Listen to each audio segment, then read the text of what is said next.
Hi everyone, my name is Tristan. I'm a PhD student at Université Paris-Saclay and a visiting student at UBC. Today we're going to talk about state-of-the-art provenance-based intrusion detection systems. The aim of the work is to analyze state-of-the-art PIDSs to figure out what could be the most practical PIDS we can build. We also performed many experiments and found shortcomings that prevent their deployment in industry. So we selected 8 PIDSs that are recent and published in top-tier conferences, and we re-implemented those into a unified framework using a single code base. And in this framework, each system is decomposed into multiple components. And using a single YAML file per system, we can describe with arguments all the parameters of a given system. So all of these systems share a similar architecture, and they are based on GNNs. And also they are anomaly based, meaning that they are trained in an unsupervised way, using self-supervised learning. On top of this framework, we built a pipeline which enables to do efficient experimentation. So the goal is to reuse the compute that we performed earlier across multiple runs. So for example, if I have a system that I run once and I run the same system again after with different arguments in a given component, the system, the framework will run automatically from the modified component and avoid to run from scratch, and thus save some computation. So this enables to do combinatorial architecture exploration. And so the goal here is to experiment with different components and to search for simpler architectures.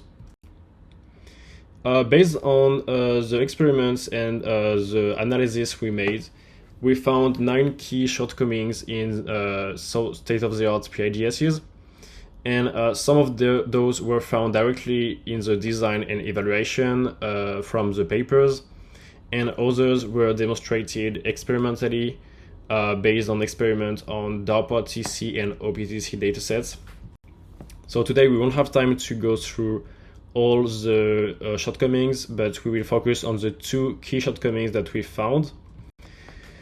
The first one is we saw that the papers of those systems usually rely on evaluations using standard metrics, such as recall and precision.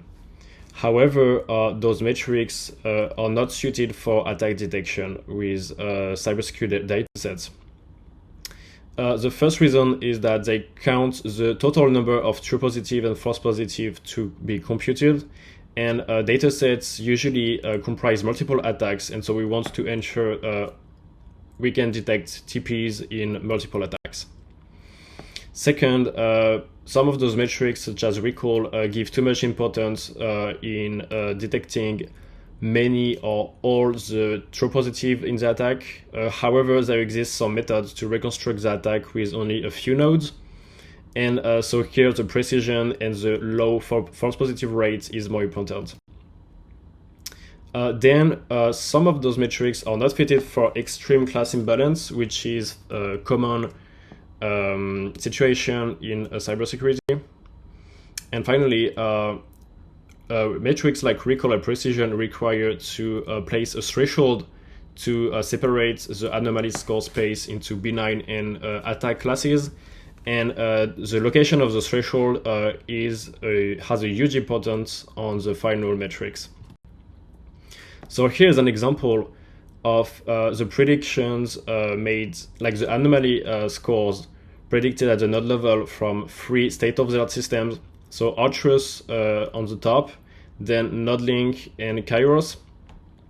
So we can see here that the red, blue, and black nodes refer to distinct attacks within the Cadets E3 datasets, and the green nodes refer to benign nodes. And here, a perfect system will be able to differentiate perfectly between the green nodes and the colored ones. In the first case, with Archers, we see that the threshold, which is a vertical line, is perfectly located such that all the free attacks are detected without any false positive. In the second case with NodeLink, the threshold is very bad located. However, the model is still able to detect 2 attacks without any false positives. Finally, in the third case with Kairos, the model is simply not able to detect any attacks. So we introduce a new metric, which is attack detection precision, which is designed to measure the ability of a system to detect attacks, all the attacks within a dataset with high precision and in a threshold independent manner. So here, for example, we see that the threshold is very well located, so we have a precision of 1, but we also see that we can detect all 3 attacks with no false positives, so we have ADP of 1. In this case, because the threshold is bad located, we have 0 precision. However, the ADP reflects that the model is still able to detect 3 attacks. And in the last case, the model is simply not able to detect, so we have near 0 ADP. Now, using this ADP metric, we wanted to see if we could find a simpler method, a simpler architecture. And so we designed Velox, which is a simple word-to-vec model applied to system entities, such as file path, process command lines, and IP addresses. It computes a text embedding that is then fed to a simple neural network. This neural network is trained in a self-supervised manner on system call type prediction. And so we compared this simple baseline against the 8 state-of-the-art systems in the framework. And this was done on 9 DARPA datasets and for more than 400 training for compute days on GPUs. And so the results were quite surprising because we found that Velox, the simple baseline, is able to outperform all other systems which are very much complex across 9 DARPA datasets. So here we simply averaged the ADP score across 9 DARPA datasets, and we see that Velox is the most capable to detect attacks in a threshold independent manner, meaning it also has the best discrimination power between the benign and attack nodes. We also found that Velox, due to its very simple architecture, is able to do real-time detection because it only relies on the incoming edge and doesn't need any heavy architecture or complex graphs. It can function with very low memory usage, around 5 megabytes, low CPU usage, and can handle more than 2,000 edges per second. So those results were quite unexpected, and we didn't expect to achieve those results with such a simple model in this study. And this raises 2 observations. So the first is that we found that systems become more and more complex, and do we really need this complexity? So that's why we think it's very important to provide comprehensive ablation studies so that we ensure that all the components proposed in a paper are valuable. And second, we also found that with this Velox model, the textual attributes are enough to detect most of the attacks in the DARPA datasets, which are supposed to reflect APT attacks.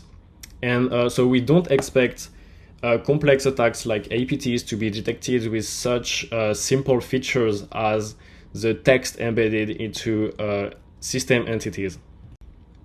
Now, should we use GNNs if this simple model is enough?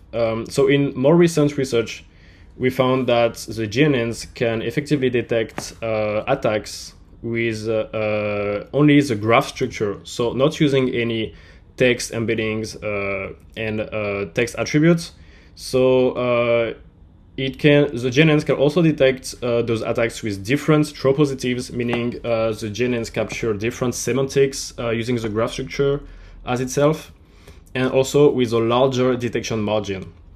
So this is a good sign, and we like to conclude, we just have to ensure that the GNNs are carefully considered and benchmarked against simpler methods, because they come with a price which is less deployment practicality.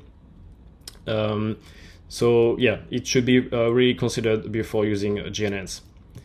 Now, as future work, we aim to build more realistic and complex datasets comprising APT-like attacks that couldn't be leaked any information within the text features, and also take a closer look at the capture mechanisms, because we know that it has an important impact on the overall detection performance. And finally, we want to explore a two-stage detection approach, where a VLOX-like model could be deployed on the client side and do further in-depth GNN detection on the server. We have made our framework PIDS Maker open source and available to everyone. It's now public on GitHub and includes 8 state-of-the-art baselines, 9 datasets. It's really simple to install and to start to play with, and you are free to contribute if you want to contribute to this research. Thank you so much for your attention.